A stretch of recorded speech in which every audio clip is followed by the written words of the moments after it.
Hey fellas, what's going on? Thanks for tuning in to Crude Oil Garage. In this episode, we're gonna show you how to install some progressive suspension rear shocks on this 2016 Street Glide Special. Once again, my name is John. We're gonna get right to it right after this.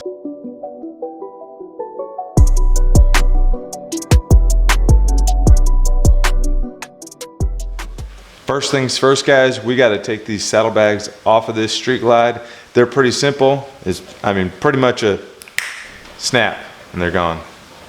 The rear wheel is just a tad bit off the ground. What we're going to do is we're going to loosen those bolts and get going from there. All right, so in here we got the 19mm socket right here on our ratchet.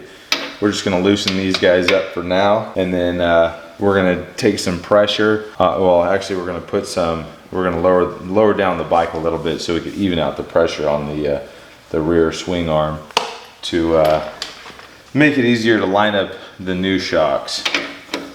Extend this guy out. Don't even hold very tight.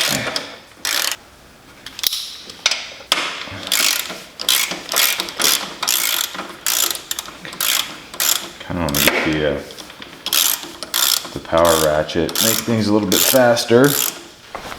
This is the AC Delco battery operated ratchet. Love this thing. Makes quick work. If I have it going the right way. Top bolt. Bottom bolt. Nice and easy. It's dirty in there. I gotta clean that guy up. So that's the right hand side.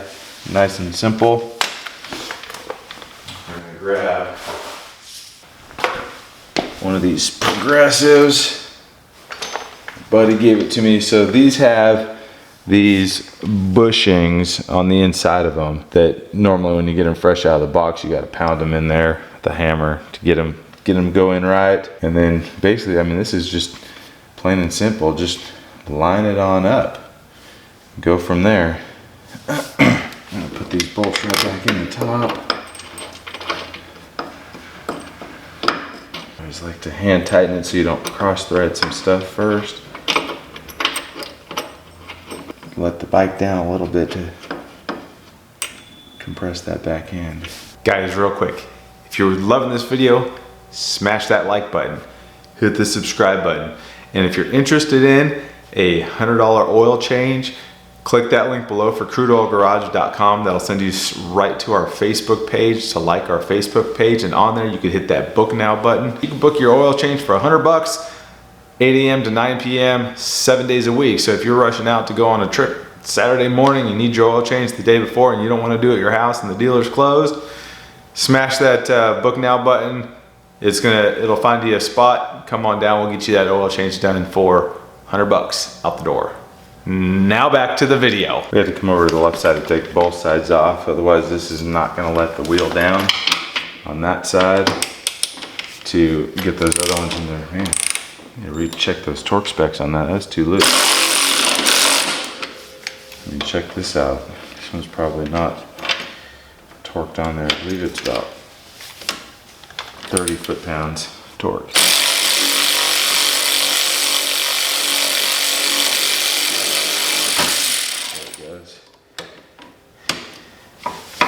Drop that bad boy out. That one off.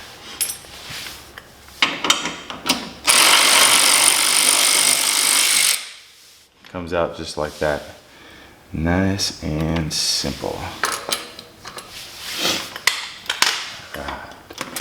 So that's the left side. Let's put the left side shock on, and then we'll finish up the right hand side. Now is also a good time to clean it up while you're in there, but I'm not going to do that. Okay, again, these bushings go on the inside, okay, and then just make sure you're lined up. So this way, just like that, with these guys in here. Let's get that top bolt. Hand tight. So if you don't got a lift like I've got here, this Ultimate Cycle lift, it's good to use just maybe like one of those Black Widow center stands.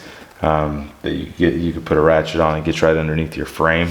Those are really good. Those will get those will get you right where you need to be. Putting these guys on to line that thing up so you don't have to lift up on the back tire, lift up on the back wheel, lift up on the fender, lift up on anything ridiculous. Slide those bolts right back up in there. See, sometimes you'll run into little issues like this, especially if you're doing your bike by yourself, which most of you guys are. Have a buddy there at all times. Sometimes just not feasible. So I'm gonna put about a pump or two on the. All right, we got it there.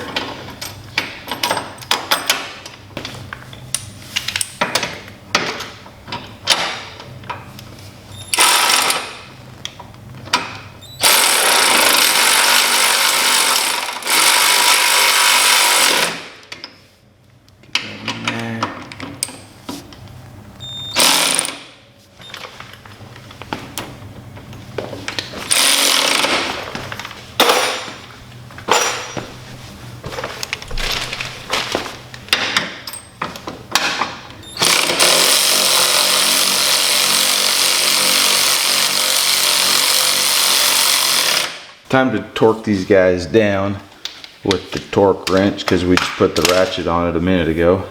So back with that 19mm socket. The owner's manual says to do about 35-40 foot-pounds of torque on these guys. Should be sufficient. That's good. Good. That's basically all there is to it. I mean, it's just popping them out and make sure that your bolts are lined up. Now, some guys like to put these on upside down because this is the adjuster side. They like to put them on upside down. For some reason, on some baggers, they interfere with the docking hardware. They don't on this one, so I'm gonna leave them just the way that they are. We're gonna see how it rides versus the stock stuff that I had on there, and go from there. So hopefully this was it's pretty self-explanatory. You take out 2 bolts on each side, pop them off, line up the bolts down here. Mainly, I mean, it's best if you have a center jack to lift that up, to line it up, make it a whole lot easier. But it's a pretty simple job, easy to do. These guys, progressive suspensions, they run great. But again, everybody's got their own preference of what they like. We're gonna go ahead and put the bags back on. I'm not gonna show you how to do that because most of y'all probably already know how to do that. It's really just either your locking pins, or I've got the thumb screw style on there to keep them on there a little bit more secure. So hope you enjoyed that. Please like and subscribe. If you have any questions or comments, please leave them in the comments below. And just remember, keep it extra crude. This is gonna definitely give me more cushion for the pushing on this bike. And hope to see you in the next episode. Hey guys, so thanks for watching. I hope you enjoyed this quick tutorial on throwing these shocks on this 2016 Street Glide Special. It's pretty simple, easy to do. Big shout out to my buddy Ken for giving me those shocks. They actually came used, so when you get them new in a package, they're gonna come with new bushings, new washers, new stuff like that. So I just used what I had and what he gave me, but basically just to give you the idea of how to put them on, the easiest way to do it, and so forth. So again, hopefully this gives me a lot more cushion for my pushing on this bike. I'm sure that it will, because anything other than stock is gonna be pretty good. So yeah, I'm anxious to ride it, but unfortunately it's raining outside, so that kind of sucks. It kind of puts a little damper on my parade outside. But anyways, yeah, tune into the next one. We'll see what we got going on. Probably gonna end up putting some bushings on the Road King, the custom Road King over there, because it needs some new handlebar bushings. So stay tuned for that, and we'll show you how to put those on. It's a pretty involved process. And we'll go from there. So thanks again for watching. Please hit subscribe, mash that notification button if you want to get some updates when the new videos come out, and of course like it or dislike it, that's up to you. If you have any comments, concerns, questions, or even jokes, go ahead and leave those in the comments below, and we'll get back to you within about 48 hours. Thanks again guys for watching. Have a good day.